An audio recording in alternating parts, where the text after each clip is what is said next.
What's the fashion capital of Australia? Is it Melbourne? Is it Sydney? Or is it a small town called Walcha in country New South Wales? Every season and every year, Walcha does huge business with French luxury houses, Italian fabric mills, and fashion brands all over the world.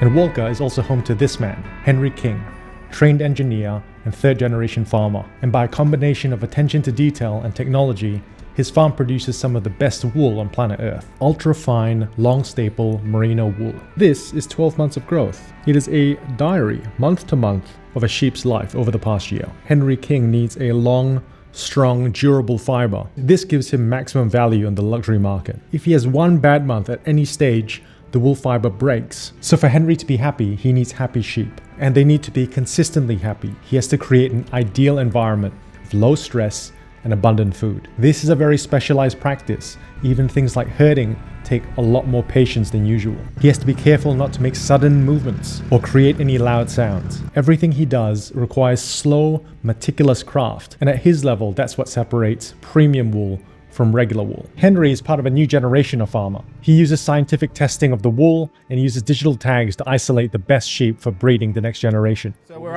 up to about eight generations of electronic tags. I've been tracking that data for ever since we started doing it. So in terms of how much wool they're cutting and what micron that's at. Just before that first fleece, we take a sample, send it off for testing, and then that data gets recorded against their tag.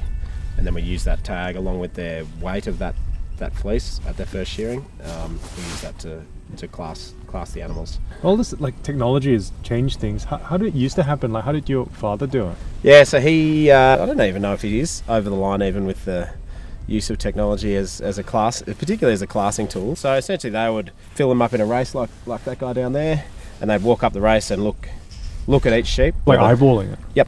Yep, so they just literally pick every sheep. And there's professional people out there that class sheep.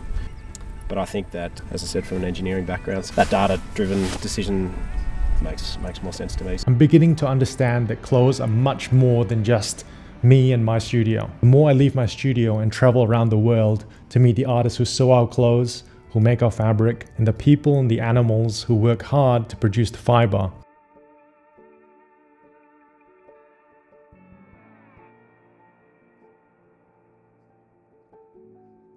in my line of work, we think about fibers against each other: cotton, polyester, wool. Being here makes you sort of realize things are different, because wool requires this relationship and this kind of 12-month partnership with the animal, and cotton seems a little bit less personal, and polyester certainly is the other extreme. Like you say, well, they're living beings, so it has to be more personal because they need us. But also, we need them, so we have to care for them. While we may not speak to them, we appreciate that they are a really important part of what we do. So Henry's sheep will get shorn after 12 months of being looked after, and that wool gets sold at a wool auction. And the price of that wool, the price of 12 months of work, gets determined by an open market. And we don't know how much 12 months of work is worth, but we're going to find out. This is a live auction, and they are fighting for this, the wool of a merino sheep shorn once a year. And to an experienced buyer, this tells them everything they need to know. The length of a hair is like a calendar showing 12 months of the health and nutrition of the animal. So this is the animal over 12 months, and month by month, the farmer's responsibility is to make sure that things are consistent. Part of his management practice, yeah. To keep a consistent growing season. So what you see really is 12 months of looking after animals. Yes. A strong, white, consistent fiber suggests a sheep that is healthy and well maintained. And having happy sheep is good business. Every farmer is incentivized to look after their flock consistently, month after month. So say the farmer tries to keep the consistency of the strength the same throughout the year. But then, you might have times where the animal's under a little bit of stress. There might have been something happening at that time on the farm. Might have been a lack of feed because we've had a dry period. Or in the case for the ewes, they might have been pregnant. So the nutrition will go into the lamb as opposed to the wool. Yeah. So getting that consistency right is Yes. Pretty Yeah, important, it's isn't it? important. Yeah. The faint colour of the dust that gets trapped in the wool tells us which part of Australia the sheep is from. The softness of the fibre tells them the breed and the sub-breed. So Victoria basically is the second largest wool producing state outside of New South Wales. Are there any regional differences in the wool? So basically, in a lot of the higher area, like higher elevations, you'll get finer wool. And then like down along here, it's a lot wetter, so they run crossbreds.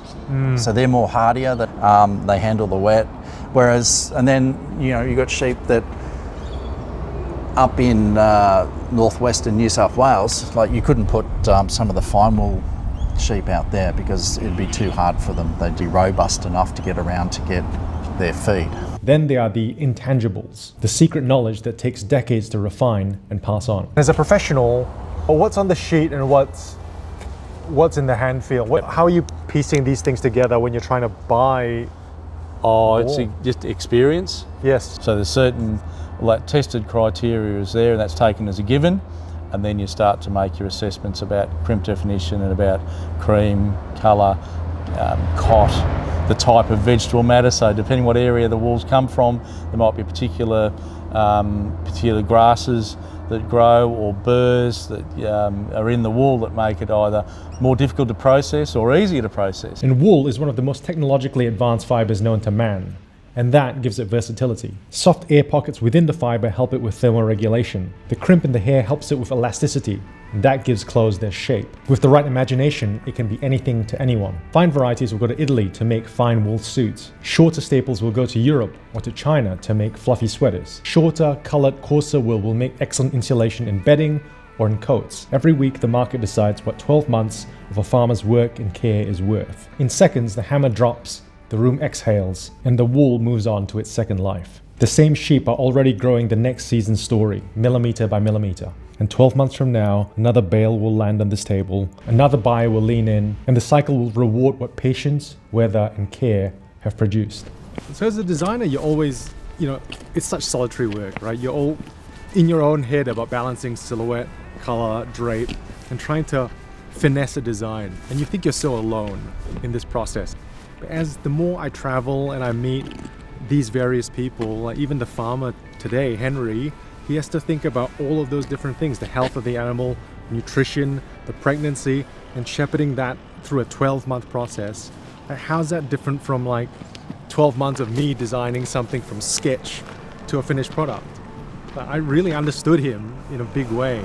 And if I can find all of these people to link across fiber to cutting and sewing, fabric production, and to me designing it, I think we can make something really special as a finished garment that people will really love.